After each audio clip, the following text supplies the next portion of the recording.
নমস্কার বন্ধুরা, আজকে আবার চলে এসেছি রান্নাঘরে।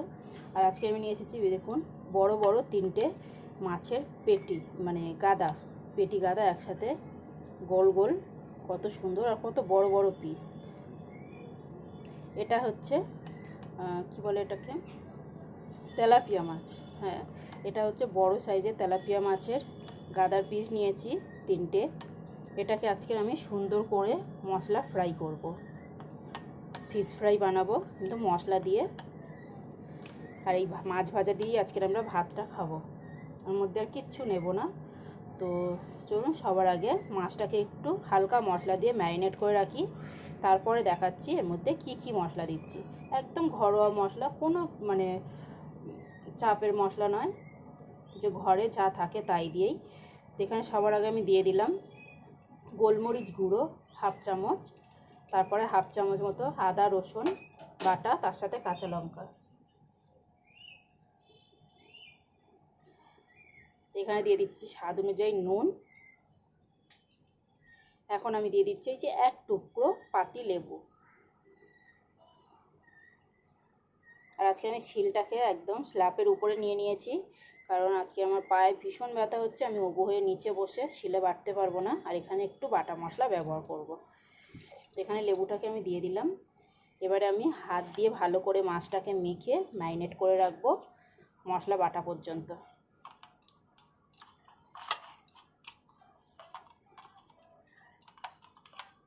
তো এখানে আমি তেলাপিয়া মাছ রান্না মানে মাছটা নিয়েছি, তার কারণ হচ্ছে তেলাপিয়া মাছের এই সাইডে ছাড়া কোনো কাঁটা থাকে না। এখানে চাইলে রুই কাতলা ব্যবহার করা যাবে, কিংবা অন্য কোনো মাছও ব্যবহার করা যাবে। তো এই যে মাছটাকে ভালো করে ম্যারিনেট করে রাখলাম। এখানে আমি শিলটা নিয়ে নিয়েছি ভালো করে ধুয়ে পরিষ্কার করে। এখানে নিয়েছি ঘরোয়া গুঁড়ো মশলা, জিরে ধনে হলুদ লঙ্কা আর একটা ছোট্ট পেঁয়াজ, মাছ হিসাবে মশলা নিয়েছি। আর এখানে নিয়েছি কাঁচা লঙ্কা, যেটা শুকিয়ে গেছিলো, কাঁচা লঙ্কা যেগুলো পাকা ছিল, যেগুলো ঘরে বসেই শুকিয়েছি, সেইখান থেকে 4টে পাকা লঙ্কা নিয়েছি। তো এটাকে আমি শিলের উপরে পুরো বের করে নিলাম। এখানে নর্মাল শুকনো লঙ্কাও ব্যবহার করা যাবে। এখানে 2 চামচ মতো আমি ডাল নিয়েছিলাম, ধুয়ে রেখেছি, কোনো রকম জল দিয়ে ভিজিয়ে রাখিনি, শুধু জল দিয়ে একটু জল মতো করে ধুয়ে রেখেছি। তো এটাকেই আমি মশলার সাথে ভালো করে শিলে বেটে নেব।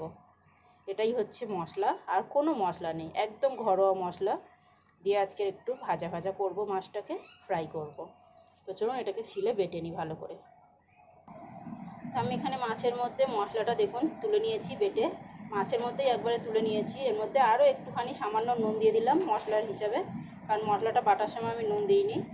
আমি এটা শিলে বেটেছি, শিলে বাটার মশলার কিন্তু আলাদাই মজা। তো সেই জন্য বন্ধুরা চাইলে কিন্তু মিক্সিতেও বাটতে পারে। আমার হাত অলরেডি জ্বালা করছে, কারণ লঙ্কা বাটলেই আমার হাত জ্বালা করে। তো এই যে মাছের সাথে আমি ভালো করে মশলাটাকে এই যে এরকম করে করে মেখে নেব।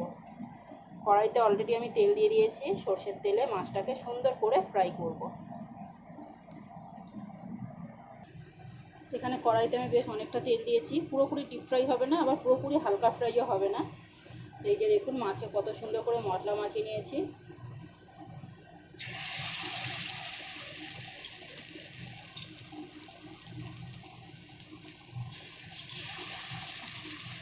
যেদিকটা বেশি মশলা মাখিয়েছিলাম সেদিকটা, মানে যেদিকটা মশলা বেশি ছিল সেদিকটা তেলের উপরে দিয়ে দিলাম।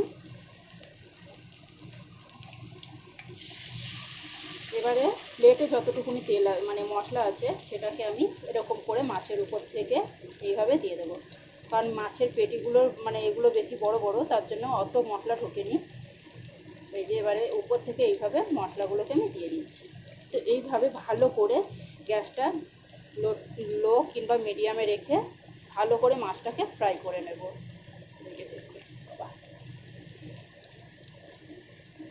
এই যে মাছের যে তেলটা ভাজছি তেলের উপরে, এই তেলটা কিন্তু আমি গরম ভাতে একটু কাঁচা পেঁয়াজ কাঁচা লঙ্কা দিয়ে খেয়ে নেব। এই তেলটা কিন্তু কোনো রান্নাতে দেব না, গরম ভাতে খেতে দারুণ লাগবে। এখানে আমি এবার মাছটাকে খুব সুন্দর করে এই যে দেখুন ভালোভাবেই উঠে গেছে, ভালো করেই উল্টে পাল্টে ভেজে নেব। এই যে দেখুন কত সুন্দর মশলাদার মাছ ভাজা। এত সুন্দর একটা গন্ধ বেরোচ্ছে মাছের, যে মাছের গন্ধেই পেট ভরে যাবে।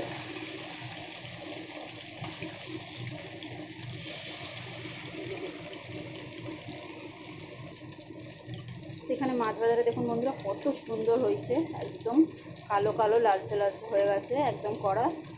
ভিতরে কিন্তু ততটাই নরম মাছ, বাইরে যতটা কড়মড়ে হবে ভিতরে ততটা নরম জুসি, খুব সুন্দর টেস্টি।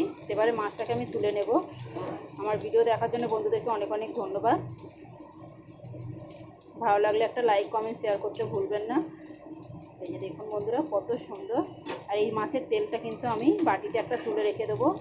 খাবার সময় গরম ভাতে একটু কাঁচা পেঁয়াজ আর কাঁচা লঙ্কা নিয়ে সামান্য একটু নুন ছিটিয়ে পুরো ভাতটাকে মেখে এই মাছ ভাজা দিয়ে আমার ভাত খাওয়া হয়ে যাবে। তো টাটা বন্ধুরা।